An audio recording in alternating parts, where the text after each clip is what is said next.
Welcome to a special edition of The Art of Catholic. Now, as you know, Lent is fast approaching, so I thought I'd give you not just a peek, but the entire lesson 1 of what I'm going to be streaming for free this year. It's the first full lesson of my new series titled Introduction to Real Prayer, which is one of the many video courses at scienceofsainthood.com. And over the past few years, as you know, I've streamed other series like Catholic Mysticism in the Beautiful Life of Grace, St. Teresa of Avila's 9 Grades of Prayer, and Total Abandonment to God's Will. Last year, I showed Liturgy and Life, unveiling the mystical movement of the Mass. And many thousands of people around the world have gone through these series, and they're now available as group studies for parishes as well. But this year, well, I wanted to focus more on what I think is the most essential topic when it comes to our spiritual life: prayer. Because here's the thing, if we don't have a real life of prayer, we're fooling ourselves if we think we have a real relationship with God. As Mother Teresa said, prayer is as necessary as the air, as the blood in our bodies, as anything to keep us alive to the grace of God.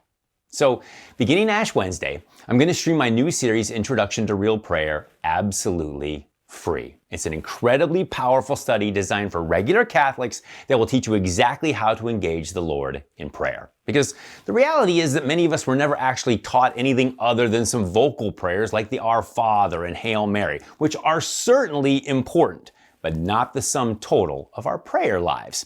And even those of us who have gone further into meditative prayer, more often than not hit a wall at some point and don't know how to make further progress. And we end up either continuously frustrated or we just give up. And trust me, I've been there.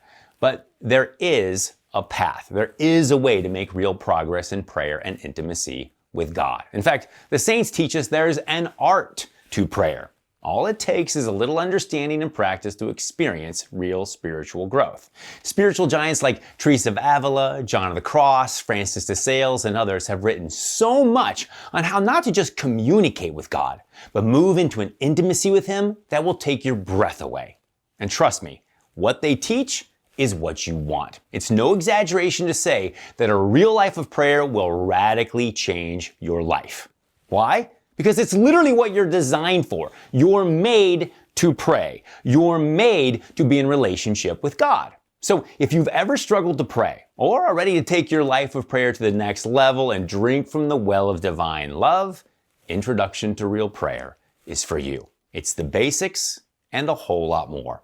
We're even providing guided audio meditations for each lesson to help you put into practice what you're learning. In short, this is a crash course for regular Catholics to get you started in prayer and teach you how to go deeper if you've already begun.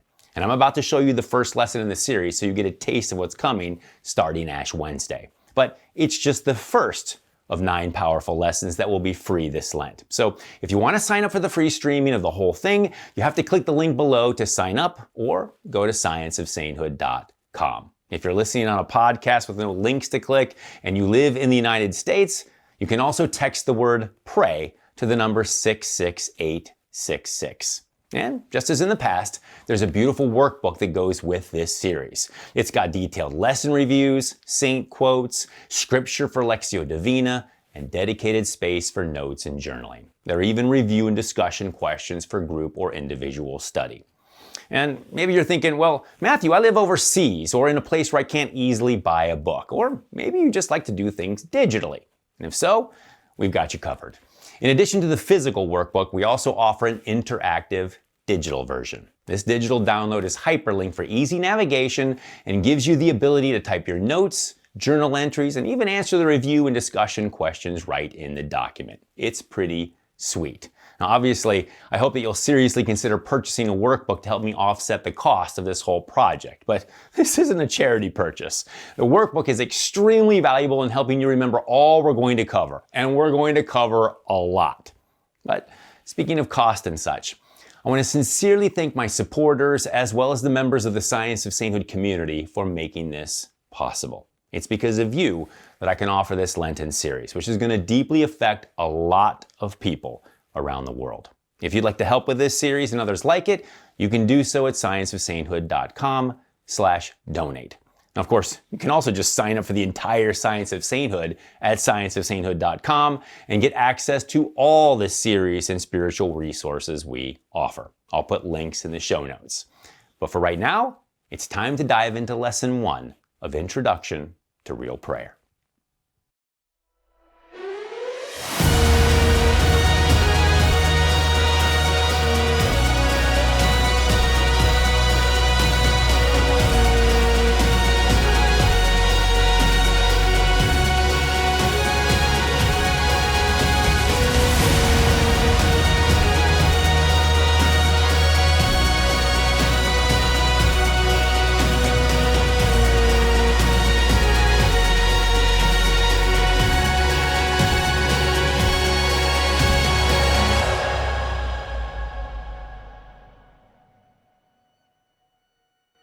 Welcome to Introduction to Real Prayer, part of the Science of Sainthood program. I'm Matthew Leonard, and I'm really glad you're here because the topic we're about to dive into, prayer, is perhaps one of the most essential and practical subjects you'll ever study.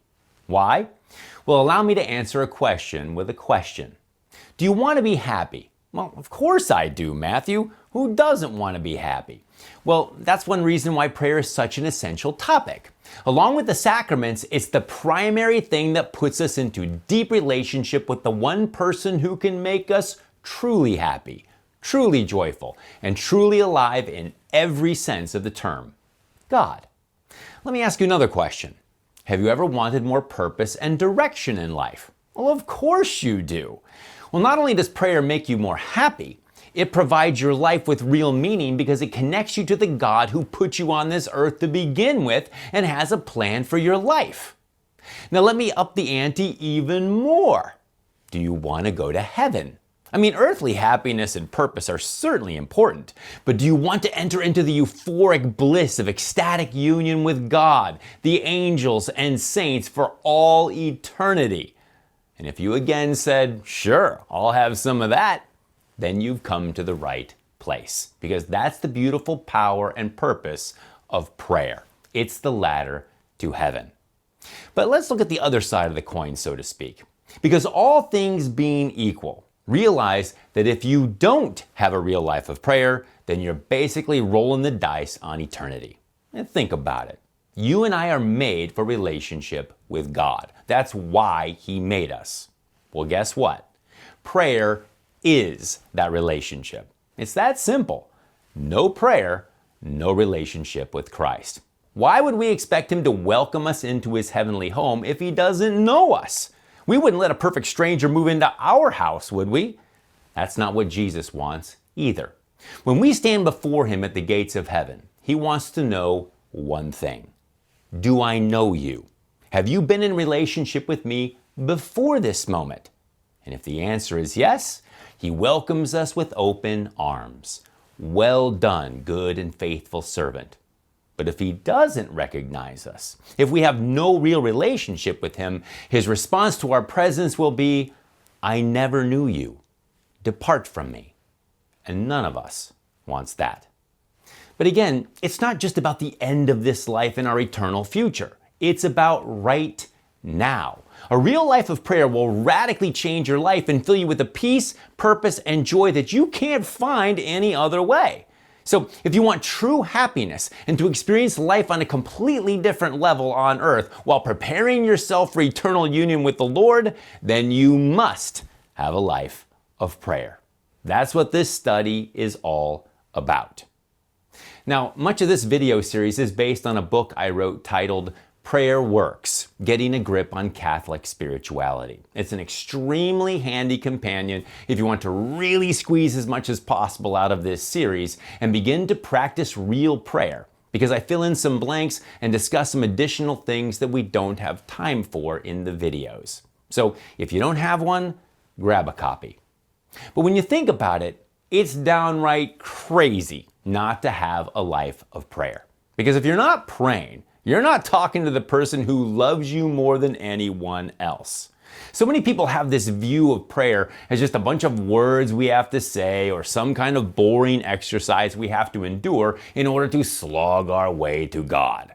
they don't realize that we are literally made to pray. We are made to be in relationship with God. Look, our creation was purposeful. God made us for himself. He's the reason we exist in the first place. Do we really think we were created just to be born, learn to walk, go to school, get a job, retire to Florida, if we're lucky, and then die? Of course not. We were made by God to be a part of his family. All he wants is for us to come to him, to give ourselves to him, to be in relationship with him. Now, I want you to stop and think about that for a moment. The God of the universe, the God who gave you your very breath and holds your very being in existence, wants to be in a relationship with you. He wants to spend time with you, particularly through prayer. In fact, the Catechism of the Catholic Church says that prayer is the encounter of God's thirst with ours.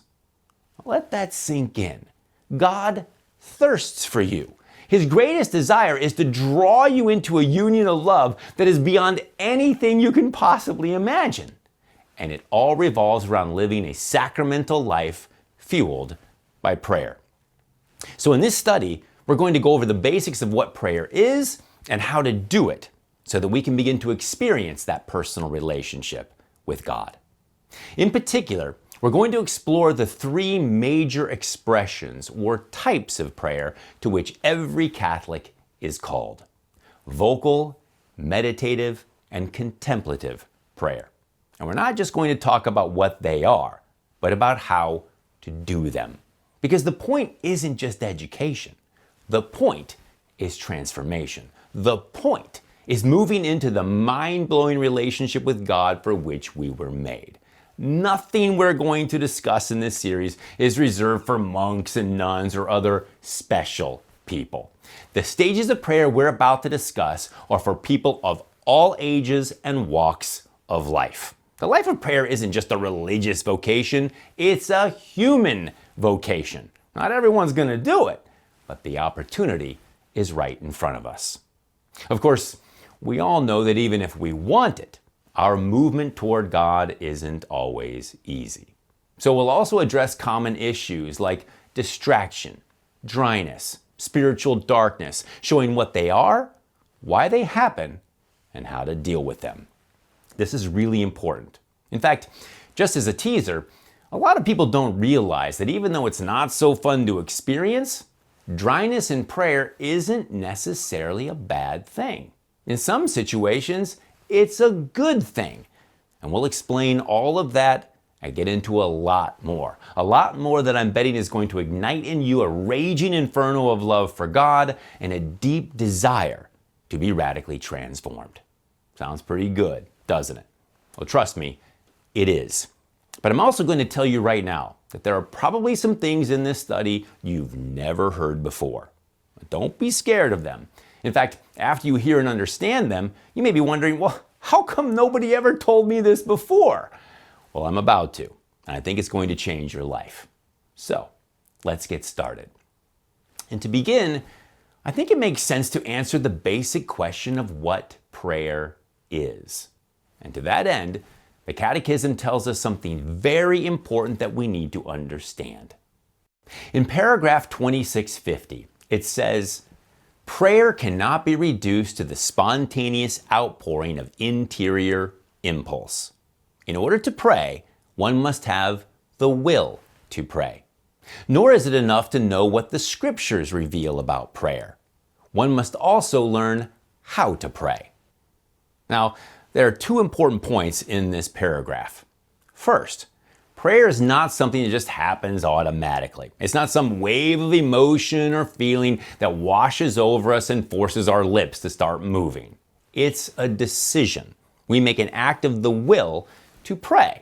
Well, that doesn't mean there's no such thing as spontaneous prayer. Of course there is. Which one of us hasn't ever quickly said something like, "Oh God, please get me out of this ticket and I promise I'll never speed again," when we see the flashing blue lights in our rearview mirror.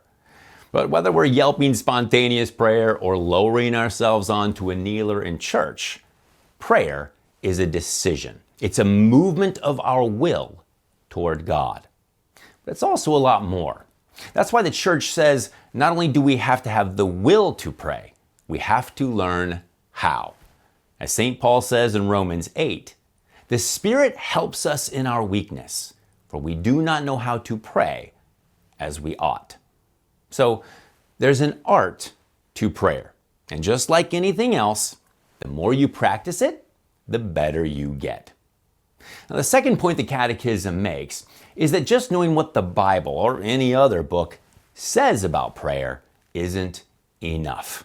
You can know all about prayer, but if you're not doing it, that knowledge is of little value.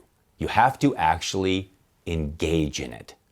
But again, what is it? How can we define prayer?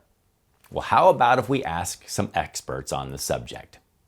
For me, says St. Therese of Lisieux, prayer is a surge of the heart. It is a simple look turned toward heaven. It is a cry of recognition and of love, embracing both trial and joy. Similarly, the 8th century church father St. John Damascene says, prayer is the raising of one's mind and heart to God, or the requesting of good things from God. St. Teresa of Avila, the famous 16th century Spanish mystic and doctor of prayer, says, prayer, in my opinion, is nothing else than an intimate sharing between friends. It means taking time frequently to be alone with Him who we know loves us. And I think from these quotes we can see that at its core, prayer is a movement of love. It's the raising of our hearts toward God. And this definition also tells us something else very important, namely, where prayer comes from: the heart. To put it another way, it comes from that place deep inside ourselves to which we withdraw, our interior life. You might not think about it much, but every one of us has an interior life. You know, that conversation that takes place inside when you're alone with yourself. I want this, I want that. Glad I'm not that guy. Well, that dress is not flattering. She should take it back. Bless her heart. We think nobody can hear us, but God does. And one of the things that God sees that others thankfully don't is that all too often these little conversations in our head revolve around one thing: us. We are so consumed with ourselves. Our world is all about me, me, me.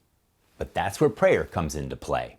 When the grace of prayer begins acting on our lives, that interior conversation moves from something self-centered to something God-centered. It takes our eyes off of ourselves and puts them on Him. And that's exactly where they need to be.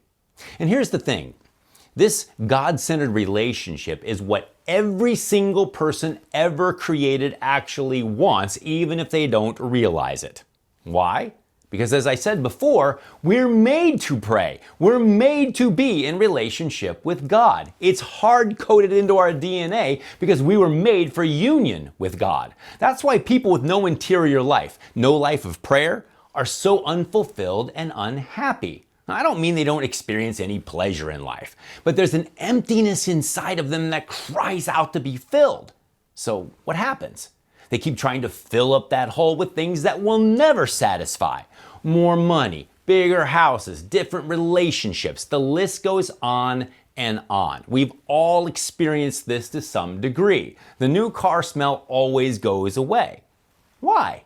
Because we're made for more than this world can offer. We're made for relationship with the divine Lord who created us. That's why prayer is so vitally important. It is that relationship. It is that filling up with God that heals our lonely, dissatisfied souls. You see, in prayer, we're beginning to reveal ourselves to God, and He's beginning to reveal Himself to us. Yes, He already knows us inside and out. He made us, for crying out loud. But prayer is an act of the will where we begin to give ourselves over to Him and allow Him into our lives. We begin to turn our gaze toward Him. And really, that's a lot of what prayer is. It's turning our gaze toward God, which unfortunately we often avoid. It's kind of like when you see someone at the store that you don't like or want to avoid. What do? Well, obviously, you hide behind the giant bin of watermelons. And if you're on the other end of the store, you duck down the frozen food aisle and stick your head in the cooler pretending to look for chicken nuggets. You do whatever you can to avoid eye contact. Why? Because you know that if you see each other, if you happen to actually look into each other's eyes, there's a kind of knowing that's brought front and center. A momentary connection is established that's either awkward or unwelcome for one or both of you. That's kind of what it's like when you don't pray. You're hiding from God. You're avoiding eye contact with Him. And it's hilarious because He's been there all the time, whether or not we acknowledge His presence. As St. Augustine says, He is closer to us than we are to ourselves. But when we pray, we not only acknowledge His presence, we move toward Him. We look into His eyes. And what do we see? We see a God who loves us more than we can possibly imagine. In fact, God is love, says 1 John 4:8. And He wants to pour that love into you in a way that almost defies description. That's not hyperbole. The Lord longs for you with a depth of desire you can't even fathom. The whole reason He created you was because of His overflowing love and His desire to draw you into that breathtaking, all-encompassing love. You see, it's a mistake to view prayer as a duty, as something we have to do. I mean, yes, it's a complete necessity if we want to move toward the Lord. But prayer isn't primarily something we do for God. It's something He does for us. It's a gift that He gives us, a channel through which we can enter into union with Him. And don't be afraid of that union. Don't be afraid of opening up to God. It's not like He's going to see something He doesn't already know. Wait a minute. You did what on spring break in college? Rather than revealing us to God, prayer reveals God to us. In fact, as we're going to learn, it actually makes us like Him in a very real way, a topic we'll unpack in our next lesson. In the meantime, though, here's what I'd like to ask of you. This study isn't just a study. It's about moving into a real life of prayer. It's about real transformation. If you don't take and apply what you're learning, then what's the point? So starting today, I want you to set aside just 10 to 15 minutes to be alone with the Lord for quiet conversation. If you're already doing that, great. Keep going and maybe even add more time if possible. But if you're new to this and thinking to yourself right now, I want to pray, but I have no idea what I'm supposed to do for those 10 to 15 minutes. No worries. I've already got a guided audio meditation set up for you to use. All you have to do is find a quiet place, calm yourself down, and push play. I'll guide you through the rest. As we move forward, you're going to understand more deeply what you're doing and how to pray more effectively. In fact, we're going to go over all of it, step by step, so that you know exactly what you're doing. But for now, you don't have to worry about that. Just use the audio meditation I've already created. In fact, there's one for each of the lessons in this series. But it's important that you actually do this. Don't put it off. The point of this entire series is to help you enter into a real relationship with the God of the universe. And there is absolutely no reason to wait until we get the further explanations to actually begin communicating with Him. After all, as the great spiritual master Father Eugene Boylan wrote, our goal is to get in touch with Jesus as early as possible in the spiritual life, in each of its exercises, especially that of prayer, and to keep in touch with Him by all possible means and at all costs. So let's start praying. God bless you.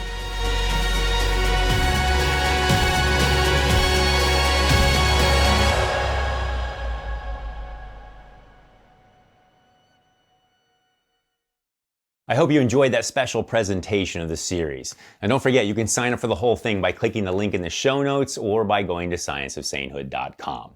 If you're listening on audio only and live in the United States, you can sign up by texting the word pray to the number 66866. And again, this series is totally free. So please do me a huge favor. Spread the word to all your family and friends because I really believe this is life-changing stuff. but it's only going to be around for Lent. They need to sign up in order to get it.